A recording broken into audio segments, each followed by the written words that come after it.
ವೀಕ್ಷಕರೇ, ನಾವು ಇವತ್ತು ಕನ್ನಡದ ಟಾಪ್ 5 ಯೂಟ್ಯೂಬರ್ಗಳ ಸಂಪಾದನೆಯನ್ನು ಈ ವಿಡಿಯೋದಲ್ಲಿ ನೋಡೋಣ. ಅದಕ್ಕಿಂತ ಮುಂಚೆ ಈ ವಿಡಿಯೋ ಇಷ್ಟ ಆಗಿದ್ದರೆ ದಯವಿಟ್ಟು ನಮ್ಮ ಚಾನಲ್ನ ಸಬ್ಸ್ಕ್ರೈಬ್ ಮಾಡಿ. ವಿಡಿಯೋ ಇಷ್ಟ ಆದರೆ ಲೈಕ್ ಮಾಡಿ. ನಂಬರ್ 1, DV ಇನ್ ಕನ್ನಡ. ಗೆಳೆಯರೇ, ಇವರು ಮೊದಲು ಹಿಂದಿಯಲ್ಲಿ ಯೂಟ್ಯೂಬ್ ಚಾನಲನ್ನು ಪ್ರಾರಂಭ ಮಾಡುತ್ತಾರೆ. ಆದರೆ ಅವರು ಹಿಂದಿಯಲ್ಲಿ 1 ಲಕ್ಷ ಸಬ್ಸ್ಕ್ರೈಬರನ್ನು ಪಡೆಯಲು ವರ್ಷಾನುಗಟ್ಟಲೆ ತೆಗೆದುಕೊಂಡರು.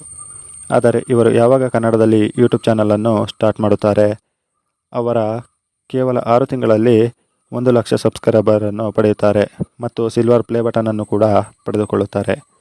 ಇವತ್ತಿಗೆ ಇವರ ಯೂಟ್ಯೂಬ್ ಸಬ್ಸ್ಕ್ರೈಬರ್ ಎಷ್ಟಿದೆ ಅಂದರೆ 1.57 ಲಕ್ಷ. ಇವರ ತಿಂಗಳ ಆದಾಯ $1,000ನಿಂದ $16,000, ಆದರೆ ಇಂಡಿಯನ್ ರುಪೀಸ್ನಲ್ಲಿ 81,000 ರೂಪಾಯಿಯಿಂದ $12,96,000 ದುಡಿಯುತ್ತಾರೆ. Number 2, news alert. ಗೆಳೆಯರೇ, ಈ ನ್ಯೂಸ್ ಅಲರ್ಟ್ ಯೂಟ್ಯೂಬ್ ಚಾನಲನ್ನು ನಡೆಸುತ್ತಿರುವ ಯುವಕ ಚಂದನ್. ಇವರು ಮಂಡ್ಯ ಜಿಲ್ಲೆಯ KR ಪೇಟೆಯವರು. 2017ರಲ್ಲಿ ಬೆಂಗಳೂರಿಗೆ ಕೆಲಸವನ್ನು ಹುಡುಕಿಕೊಂಡು ಬರುತ್ತಾರೆ. ಆದರೆ ಆ ಕೆಲಸದಿಂದ ಬರುವ ಆದಾಯ ಇವರಿಗೆ ಸಾಕಾಗುತ್ತಿರಲಿಲ್ಲ. ಅವರು ಏನಾದರೂ ಸಾಧಿಸಬೇಕೆಂದು ತಿಳಿದು 2018ರಲ್ಲಿ ಯೂಟ್ಯೂಬ್ ಚಾನಲನ್ನು ಸ್ಟಾರ್ಟ್ ಮಾಡುತ್ತಾರೆ. ಹಾಗೆಯೇ ಶ್ರಮ ಕೂಡ ಪಡುತ್ತಾರೆ. ಮೊದಲು ಹಲವಾರು ಕಷ್ಟಗಳನ್ನು ಅನುಭವಿಸುತ್ತಾರೆ. ನಂತರ 2019ರಲ್ಲಿ ಅವರ ಚಾನಲ್ ಬೆಳವಣಿಗೆ ಆಗುತ್ತೆ. ಇಂದಿಗೆ ಇವರ ಚಾನಲ್ನಲ್ಲಿ ಸುಮಾರು 6,32,000 ಸಬ್ಸ್ಕ್ರೈಬ್ಗಳ ಸಂಖ್ಯೆ ಇವರ ಚಾನಲ್ನಲ್ಲಿ ಇದೆ.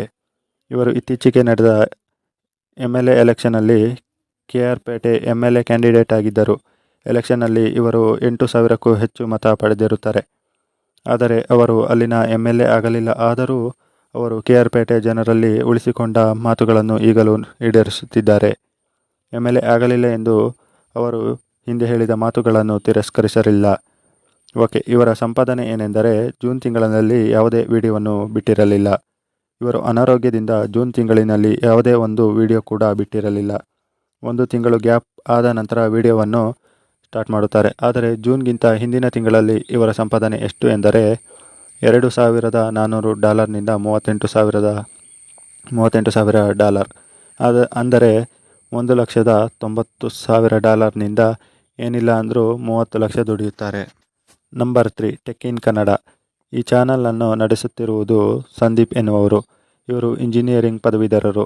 ಅವರು ಸಹ ಅನೇಕ ಕೆಲಸಗಳನ್ನು ಮಾಡಿ ಕಷ್ಟಪಟ್ಟು ಒಂದು ದಿನ ಯೂಟ್ಯೂಬ್ಗೆ ಬರುತ್ತಾರೆ. ಇವರು ಯೂಟ್ಯೂಬ್ನಲ್ಲಿ ಶಾರ್ಟ್ ವಿಡಿಯೋಗಳನ್ನು ಅಪ್ಲೋಡ್ ಮಾಡುತ್ತಿದ್ದರು. ನಂತರ TV ಹಾಗೂ ಮಾರ್ಕೆಟ್ನಲ್ಲಿ ಬಂದಿರುವಂತಹ ಹೊಸ ವಸ್ತುಗಳ ಬಗ್ಗೆ ಹೇಳುತ್ತಾ ಹೋಗುತ್ತಾರೆ.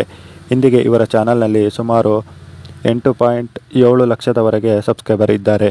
ಇವರಿಗೆ ಕೇವಲ ಯೂಟ್ಯೂಬ್ನಿಂದ ಮಾತ್ರವಲ್ಲದೆ ಇವರು ಒಂದೊಂದು ಮೊಬೈಲ್ ಪ್ರಮೋಷನ್ ಮಾಡಲು ಇವರಿಗೆ ಸಂಪಾದನೆ ಇರುತ್ತದೆ. ಇವರ ತಿಂಗಳ ಆದಾಯ ಎಷ್ಟು ಅಂದರೆ $1,000ನಿಂದ $16.3, ಅಂದರೆ ಇಂಡಿಯನ್ ರುಪೀಸ್ನಲ್ಲಿ 81,000ದಿಂದ $12,96,000 ಮತ್ತು ಇವರು ಮೊಬೈಲ್ ಸ್ಪಾನ್ಸರ್ಗಳ ಮೇಲೆ 40ರಿಂದ 50,000ವನ್ನು ಪಡೆದುಕೊಳ್ಳುತ್ತಾರೆ. ಇವರು ಕೇವಲ ಸ್ಪಾನ್ಸರ್ನಿಂದ 10 ಲಕ್ಷ ಹಣವನ್ನು ಪಡೆಯುತ್ತಾರೆ. ಇವರು ಯೂಟ್ಯೂಬ್ಗಿಂತ ಮೊಬೈಲ್ ಸ್ಪಾನ್ಸರ್ನಿಂದ ಬಂದಿರುವ ಹಣವೇ ದೊಡ್ಡ ಸಂಪಾದನೆಯಾಗಿರುತ್ತದೆ. ನಂಬರ್ 4, ಕಲಾ ಮಾಧ್ಯಮ. ಗೆಳೆಯರೇ, ಈ ಕಲಾ ಮಾಧ್ಯಮ ಯೂಟ್ಯೂಬ್ ಚಾನಲನ್ನು ನಡೆಸುತ್ತಿರುವುದು ಪರಮೇಶ್ ಅಂತ. ಇವರು ದಿನನಿತ್ಯವೂ ಹಾಕುವ ವಿಡಿಯೋ 1 ಲಕ್ಷಗಿಂತ ಅಧಿಕ ವ್ಯೂಸನ್ನು ಪಡೆದುಕೊಳ್ಳುತ್ತದೆ. ಇವರು ಚಲನಚಿತ್ರ ನಟರಾಗಿರಬಹುದು, ಯೂಟ್ಯೂಬರ್ಗಳಾಗಿರಬಹುದು, ಕಲೆಗಾರರಾಗಿರಬಹುದು. ಇವರ ಸಂದರ್ಶನವನ್ನು ಮಾಡುತ್ತಾರೆ. ಇವರು ಮಾಡುವ ಒಂದೊಂದು ಸಂದರ್ಶನವು ಅಧಿಕ ವ್ಯೂಸ್ಗಳನ್ನು ಪಡೆದುಕೊಳ್ಳುತ್ತದೆ.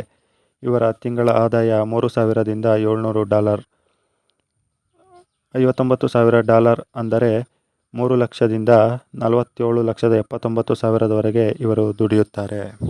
Number 5, doctor bro. ನಮಸ್ಕಾರ ದೇವರು ಎಂದೇ ಪ್ರಸಿದ್ಧಿಯಾದ ಡಾಕ್ಟರ್ ಬ್ರೋ ಕನ್ನಡದ ಯೂಟ್ಯೂಬರ್ಸ್ಗಳಲ್ಲಿಯೇ ಅಧಿಕ ಸಬ್ಸ್ಕ್ರೈಬರ್ಗಳನ್ನು ಇವರು ಪಡೆದುಕೊಂಡಿರುತ್ತಾರೆ. ಒಬ್ಬ ಅರ್ಚಕನ ಮಗ ಇಂದು ದೊಡ್ಡ ಸ್ಟಾರ್ ಆಗಿ ಈ ವ್ಯಕ್ತಿಯ ನಿಜವಾದ ಹೆಸರು ಬೇರೆಯೇ ಇದೆ. ಅಲ್ಲದೆ ಇವರೇ ಡಾಕ್ಟರ್ ಬ್ರೋ ಎಂದು ಕರೆದುಕೊಂಡಿದ್ದಾರೆ. ಸಾಮಾನ್ಯವಾಗಿ ಈ ವ್ಯಕ್ತಿಯ ಬಗ್ಗೆ ಹೇಳಲು ತುಂಬ ಇಷ್ಟವಾಗುತ್ತದೆ. ಈ ರೀತಿ ಯೂಟ್ಯೂಬ್ನಲ್ಲಿ ವಿಡಿಯೋಗಳನ್ನು ಮಾಡುವವರು ಚಾನಲ್ನಲ್ಲಿ ಬರುವ ಕಮೆಂಟ್ಗಳು ಅಧಿಕವಾಗಿರುತ್ತದೆ.